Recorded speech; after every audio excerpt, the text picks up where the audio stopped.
forget to subscribe my channel Hang Duk Mana. Sas. Assalamualaikum, selamat datang lagi ke channel Hang Duk Mana. Mari kita dengar respon Datuk Mahfud Omar terhadap isu kecurangan REE. 10 exco Kedah dipanggil SPRM, kata Sanusi. Kita baca sikit detail. Sanusi Muhammad Noor berkata 10 exco kerajaan negeri dipanggil Suruhanjaya Pencegahan Rasuah Malaysia berhubung dakwaan kes rasuah dan salah guna kuasa kecurangan unsur Nadia Bumi REE. Menurut Penjurusagara itu, beliau juga akan dipanggil memberi keterangan sejurus. Semua exco tersebut berbuat demikian. Okey, mari kita dengar respon dari Datuk Mahfud Omar. Dia akan tak komen macam biasa. Dapat melihat bagaimana kemampuan dan keupayaan negeri Kedah pada masa yang akan datang untuk melonjak, bersaing seiring dan mengatasi negeri-negeri yang lain. Kalau begini saya percaya mungkin satu hari ketinggalan daripada negeri Perlis yang besar Kelembuai. Tidak mustahil. Kalau dengan sikap menteri besar seperti ini yang tak tahu nak mengawal dan nak menguruskan khazanah kekayaan yang Tuhan berikan dalam negeri Kedah.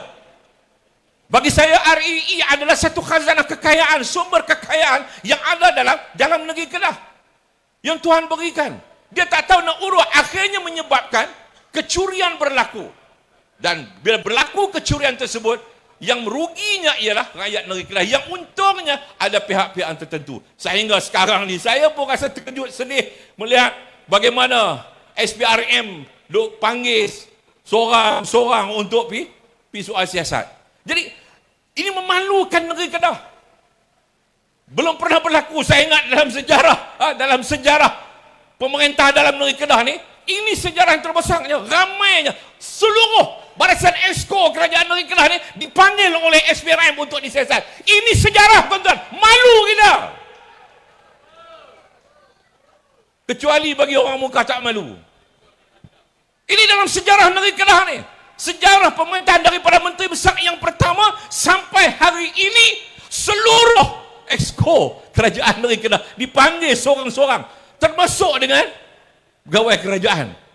Exco yang apa nama? Kita panggil apa? Exco apa? Ex officio, iaitu setiausaha kerajaan negeri, pegawai keuangan dan sebagainya yang akan disiasat. Ini sejarah. Ada sekpol di soal siasat.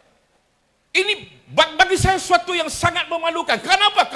Kerana kepribadian dan perangai ketamakan yang ada kepada pemimpin-pemimpin yang ada dalam negeri Kedah. Jadi sebab itu bagi saya, tuan-tuan, demi nak menyelamatkan sumber kekayaan yang ada dalam negeri Kedah ini untuk kepentingan masyarakat dan rakyat, wajar untuk kita pastikan pilihan raya akan datang ini Perikatan Nasional mesti ditolak dan dikalahkan pada pilihan raya yang akan datang ini, insyaAllah 12 Ogos yang akan datang ini. Ini azam kita. Boleh? InsyaAllah. Mudah-mudahan gelombang biru ini, merah biru ini, pasal Abang Nurul terkejut. Merah biru, betul lah.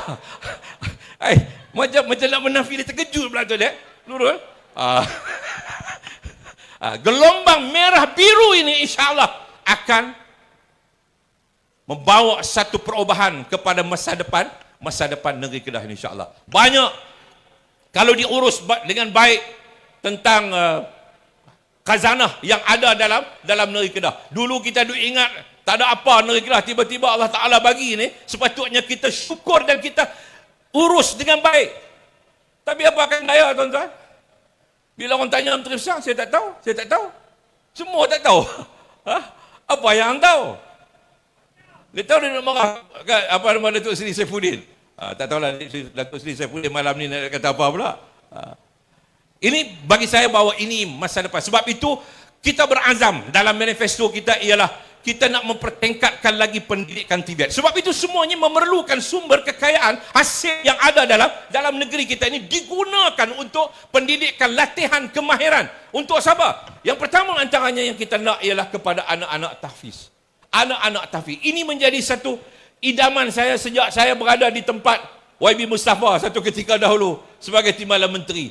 Inilah yang kami idamkan. Dan saya terima kasih kepada YB Mustafa yang masih meneruskan usaha-usaha ini untuk mengangkat anak-anak tahfiz ini untuk sama-sama masuk dalam pasaran pekerjaan dan keusahawanan dengan latihan kemahiran, iaitu TVET tahfiz. Ini yang perlu diberikan kepada anak-anak ini, sebab tak semuanya boleh jadi tu imam.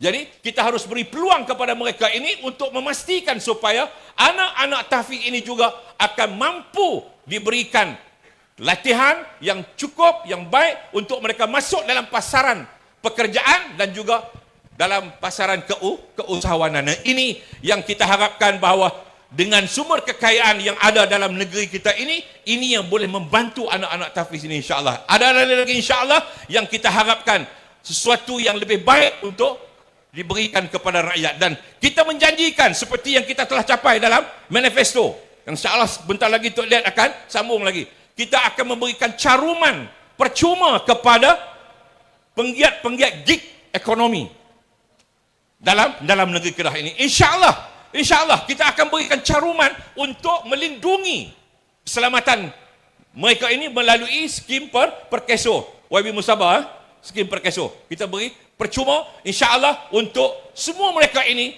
Mudah-mudahan mereka juga akan dapat memberikan lonjakan ekonomi kepada negeri Kedah ini dan membantu negeri Kedah untuk mencapai satu tahap ekonomi yang lebih baik, insya-Allah. Jadi sekali lagi saya ucapkan ribuan terima kasih kepada semua, dan kepada semua calon-calon saya ucapkan selamat bertanding. Ada calon baru, ada calon lama.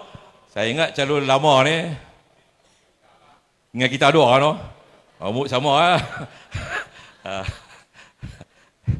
Jadi calon lama, calon baru, calon muda, calon wanita dan sebagainya, saya ucapkan tahniah kepada semua. Mudah-mudahan anda semua akan dapat membawa nafas baru kepada negeri Kedah ini. Anda akan menyuntik darah baru untuk membina dan membangunkan masa depan negeri Kedah yang tercinta, dan inilah masa yang terbaik kita menebus maruah malu besar negeri Kedah dengan penghinaan kepada Sultan Selangor yang dilakukan oleh Menteri Besar Kedah, dan juga mencalar nama baik Sultan Kedah. Ini masa yang terbaik untuk kita menebus maruah negeri Kedah. Moga-moga negeri Kedah ini akan menjadi negeri yang sentiasa dihormati oleh seluruh negara Malaysia ini, insya-Allah. Okey, tuan-tuan, komen saya baca detail sikit lagi lah dari besok khabar ni. Saya belum lagi dipanggil SPRM, tapi semua Exco Kedah sudah dipanggil. Saya pun heran sebab belum pernah lagi setiap seorang Exco dipanggil untuk mengesahkan minit mesyuarat Exco, katanya pada siniar harian. Kita baca detail lagi. Beliau berkata demikian di Wisma Darul Aman Al-Ustaz. Sanusi ketika mengulas lanjut demikian, sebagian Exco telah dikunjungi SPRM dan sebagian lagi dalam masa terdekat. Sudah ada Exco telah diberi keterangan, ada yang belum lagi. Semua proses itu dilakukan di sini Al-Ustaz hari ini. Esok pun ada. Saya mungkin selepas itu. Okey, tuan-tuan, nampaknya panas sekarang isu REE di Kedah ni. Datuk Saifuddin pun telah banyak dandahkan isu REE ni siapa yang bawa masuk pekerja-pekerja dari China apa semua. So kita nak banyak kata kalau tidak betul telah berlaku di Kedah ni. Okey, tuan-tuan, mari kita terus menyokong kerajaan perpaduan dan PMA Anwar Ibrahim. Assalamualaikum.